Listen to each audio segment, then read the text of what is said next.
기도함으로 새벽 기도에 시작하겠습니다. 참 좋으신 사랑이 많으신 하나님 아버지, 지난밤에도 우리를 깨워주시고 하나님의 은혜 가운데 감싸주셨다가 이 자리에 나올 수 있도록 은혜 주셔서 감사합니다. 하나님, 이렇게 자고 다시 눈을 뜨는 것이 얼마나 큰 은혜인지 항상 감사하게 하시고 주님의 은혜를 향해 매일같이 나아가게 하여 주시옵소서. 아버지, 우리가 명절을 맞이하였는데 명절이 마음이 그렇게 편하지만은 않은 사람들도 있습니다.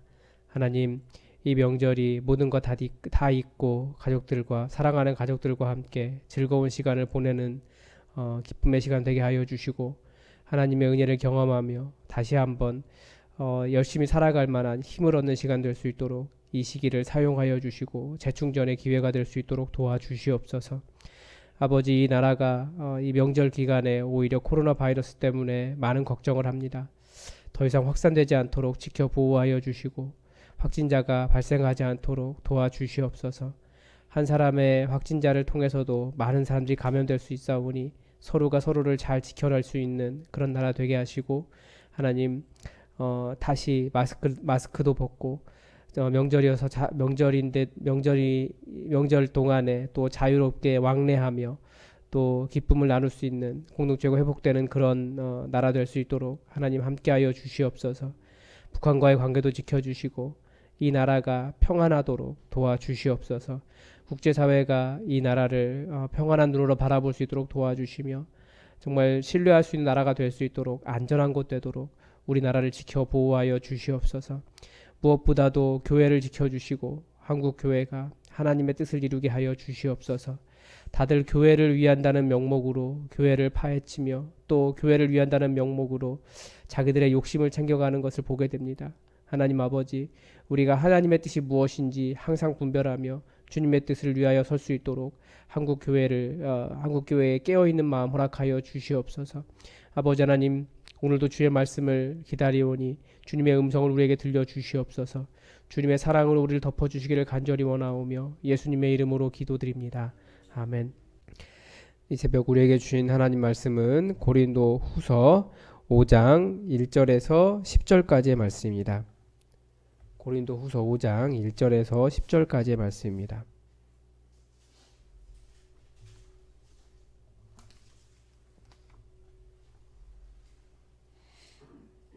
우리 하나님의 말씀을 함께 읽겠습니다. 고린도 후서 5장 1절에서 10절입니다.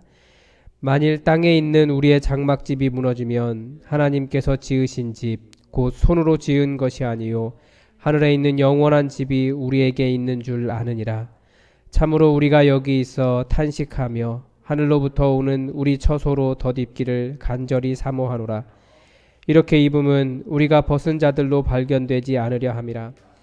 참으로 이 장막에 있는 우리가 짐진 것 같이 탄식하는 것은 벗고자 함이 아니요 오히려 덧입고자 함이니 죽을 것이 생명에 삼킨 바 되게 하려 함이라. 곧 이것을 우리에게 이루게 하시고 보증으로 성령을 우리에게 주신 이는 하나님이시니라. 그러므로 우리가 항상 담대하여 몸으로 있을 때에는 주와 따로 있는 줄을 아노니 이는 우리가 믿음으로 행하고 보는 것으로 행하지 아니함이로라. 우리가 담대하여 원하는 바는 차라리 몸을 떠나 주와 함께 있는 그것이라. 그런즉 우리는 몸으로 있든지 떠나든지 주를 기쁘시게 하는 자가 되기를 힘쓰노라. 이는 우리가 다 반드시 그리스도의 심판대 앞에 나타나게 되어 각각 선악간에 그 몸으로 행한 것을 따라 받으려 함이라. 아멘. 제가 중학교 정도 됐던 것 같아요. 그 장학 퀴즈라고 하는 게 주일마다 오전에 했었던 것 같습니다. 아마 제 설교를 들으시는 분들은 다 장학 퀴즈가 무엇인지 아실 텐데요. 그때 나왔던 문제들이 아직도 기억나는 것이 있어요. 이유는 잘 모르겠는데 그런데 거기에 나왔던 그 질문 중에 하나가 그 셰익스피어의 대사가 하나 나왔습니다. 그런데 제가 보기엔 너무 멋있었어요. 어떤 고등학생이잖아요. 그런데 그걸 정확하게 딱 맞추는 거예요. 그게 뭐였냐면 그 대사가 To be or not to be, that is the question 이었습니다. 사느냐 죽느냐 그것이 문제로다. 그거죠. 그런데 그 답을 지금도 기억하는 이유가 왜 그러냐면 또 하나 있는데, 제가 배운 그 중학교 수준의 영어로는 그 비동사가 왜 살고 죽는 것, 왜 산다가 되는 거지, 그걸 이해를 못한 거예요. 어, 그런데 우리들이 항상 그 인간이 항상 고민하는 게 그거잖아요. 사느냐 죽느냐.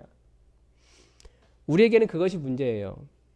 그런데 오늘 본문에서 사도 바울 그리고 디모데, 함께 쓴 디모데 그리고 성도들은 그것이 문제가 아니라고 말합니다.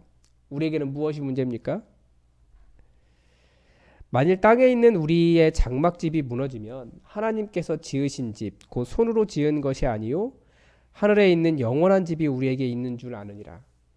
참으로 우리가 여기 있어 탄식하며 하늘로부터 오는 우리 처소로 덧입기를 간절히 사모하노라. 우리는 부활을 믿고 또 영생을 믿기 때문에 사람들이 죽음이라고 부르는 것을 육신의 장막을 벗는다. 그리고 영원한 육체를 입는 것이다 라고 말합니다. 일단 장막이라는 말 자체가 텐트, 잠깐 머물러 있는 곳 아닙니까? 이게 그냥 들으면 마치 사이비 종교에서 말하는 것과 같지만 사이비들이 성경을 이용하는 거지, 예수 그리스도를 믿는 자에게는 이것이 핵심적인 진리이고 믿음입니다. 그런데 사도 바울은 우리가 죽음이라고 말하는 것을 그냥 단순히 육체를 버는 수를 말하는 것을 뛰어넘어서 더 사모한다라고까지 말합니다. 왜 그렇습니까? 이 땅에서 탄식하며 간절히 바라는 것이 바로 하늘로부터 오는 처소를 덧입는 것인데, 그것이 죽어야 가능한 일이기 때문에 그렇습니다. 그래서 차라리 죽는 것이 더 좋은 일이 될 수 있다라고 말을 합니다. 즉 복음을 위하여 그렇게 애쓰고 수고하는 이유, 마치 목숨을 내놓은 사람처럼 사역하는 이유는 죽으려고가 아니라 하늘로부터 오는 새로운 옷 입기를 위해서라는 겁니다. 그러니까 죽느냐 사느냐가 우리의 문제가 아니라 부활의 육체를 입을 수 있느냐 그렇지 않느냐가 문제인 거죠. 그래서 성도에게 이 땅에서의 죽음은 사망에 의해서 육체가 쓰러지거나 혹은 사망의 권세가 어떤 사람을 삼킨 것이 아니라 죽음이 생명에게 삼켜진 오히려 승리의 순간이다라고 말을 합니다. 그러니까 얼마나 우리의 죽음의 순간이 감사한 일이고, 혹은 성도의 죽음이 그 자리가 축하할 일인지, 이 땅에서 믿음으로서 승리한 자리인지 우리가 말씀을 통해서 확인할 수 있습니다. 그래서 우리는 사실은 어느 정도는 성도에게 그런 마음이 있어요. 우리는 죽으면 좋겠다. 우리는 천국 가기 때문에. 그런 얘기를 많이 하잖아요. 어느 정도 죽음을 사모하는 사람들이에요. 그런데 그 다음 질문이 무엇입니까? 근데 우리는 1초 뒤의 삶도 잘 모르는 사람들입니다. 근데 어떤 일이 일어날지, 그런 일이 일어날지 확신할 수 있느냐라는 거죠. 우리는 예수님을 본 적도 없어요. 이런 말도 안 되는 것을 믿기 때문에 세상이 교회를 향해서 비이성적이다라고 그렇게 보는 것 아니겠습니까? 그리고 거기에다가 마치 사이비처럼 그렇게 행동하는 것들도 있어서 사람들이 믿지 못하죠. 그래서 어떤 사람들은 믿음이란 정말 우리가 바라고 믿는 그게 아니라 고집이다라고 그렇게 말하는 사람도 있습니다. 그런데 이 모든 것이 진실이라고 확신하게 되는 순간이 있습니다. 바로 성령님 때문에 그렇습니다. 곧 이것을 우리에게 이루게 하시고 보증으로 성령을 우리에게 주시는 이는 하나님이시니라. 저는 매우 이성적인 사람입니다. 제가 제 입으로 이성적인 사람이라고 말하니까 좀 이상한 것 같은데요. 똑똑하다는 의미가 아니고 그냥 다 논리적으로 생각하려고 노력하는 사람이라는 뜻입니다. 애니어그램이라고 하는 검사가 있는데 사람을 9가지 유형으로 나눠서 어떻게 행동하는지, 그 사람의 장단점이나 행동 유형, 생각을 파악하는 그런 검사가 있는데, 제 유형은 불이 나도 정신이 멀쩡해서 그 문제를 해결하려고 하는 사람이랍니다. 이런 사람이 목회를 하려니 하나님께서 저를 감정 있는 사람으로 만들려고 얼마나 많이 만지셨는지 모르겠습니다. 그래서 성경을 볼 때도 이성적으로 보는 것이 굉장히 강했고요. 모태신앙이지만 항상 질문하는 신앙이었습니다. 근데 질문이라고 하는 것도 사실 같은 질문이긴 해도 이게 두 가지의 의미가 다 있지 않습니까? 의심하기 때문에 질문하는 것이 있고요. 믿고 신뢰하기 때문에 궁금해서 그 궁금증을 해결하기 위해서 질문하는 것이 있습니다. 그런데 저는 사실 의심하기 때문에 질문하는 유형이었습니다. 그래서 항상 어릴 때부터 불만이 그거였어요. 특히 대학 가서는 이게 마음에 안 들었어요. 믿음이 좋은 척하면서 말마다 하나님 하나님 하나님 입에 하나님 달고 다니는 사람들이 그렇게 이상하더라고요. 제가 볼 땐 너무 모순적인데. 그런데 그런 모든 의심의 질문이 한순간에 완전히 신뢰의 질문으로 바뀌는 순간이 있었습니다. 그게 바로 성령님께서 임하실 때였습니다. C.S. 루이스도 마찬가지예요. 평생을 그렇게 하나님을 거부하며 하나님을 반증하기 위한 글을 써오다가 막판에 성령님께서 임하시고 나니까 그 사람이 완전히 변했어요. 그런 일을 우리는 자주 보게 돼요. 저의 질문은 주로 어떤 것에 대한 질문이었냐면 성경, 이 하나님 말씀이라고 하는 성경에 대한 질문이었습니다. 이게 성경이 얼마나 질문할 게 많은지 아십니까? 그리고 이 성경이 얼마나 허점투성인 줄 아십니까? 분명히 정말 똑똑하다는 사람들의 눈에 보기에는 이것은 문제가 있는 책이야 라고 생각할 만해요. 그런데 이것이 엄밀히 말하면 성경이 허점투성인 것이 아니라 우리가 우리의 관점으로 성경을 보면서 성경이 말하는 것을 듣지 못하기 때문입니다. 그런데 성령님께서 임하시고 난 이후에는 성경의 허점이나 나의 관점보다도 말씀이 들리기 시작한 거예요. 즉 성경이 연구의 대상이 아니라 하나님의 말씀이 된 겁니다. 성령님께서 임하시고 난 이후에는 인간의 이성을 굴복시키는, 말로는 설명할 수 없는 성령님의 설득이 일어나는 겁니다. 우리 심령의 믿음을 만들어주는 것은 보이지 않는 것이 실제가 되게, 그리고 실제가 보이지 않는 이 모든 것이 실제가 되는 것은 성령님께서 임하실 때예요. 그러면 우리가 육체를 벗는 것이 그렇게 간절히 바라는 것이라면 빨리 죽으면 좋은 거니까 죽으려고 뭐 별짓을 다 해도 괜찮다, 그렇게 생각할 수 있지 않겠습니까? 그럼에도 우리가 이 육신을 입고 살아야 할 이유가 있습니까? 여기에 사도 바울은 이렇게 대답합니다. 그런즉 우리는 몸으로 있든지 떠나 있든지 주를 기쁘시게 하는 자가 되기를 힘쓰노라. 우리의 소망이 부활이죠. 그런데 더 근본적인 목적이 있습니다. 목표가 있습니다. 죽어서 하늘로부터 오는 육체를 입는 것이 목적이라고요? 아닙니다. 우리의 목적은 사는 것도 죽는 것도 부활의 육체를 입는 것도 이 육체를 벗는 것도 그것이 아니라 우리의 목표는 주님을 기쁘시게 하는 겁니다. 저는 목사입니다. 예수품만 교회 담임 목사예요. 그럼 제 목적은 무엇일까요? 보통 교회 담임 목사가 그 교회 부임 청빙 받는 이유는 뭡니까?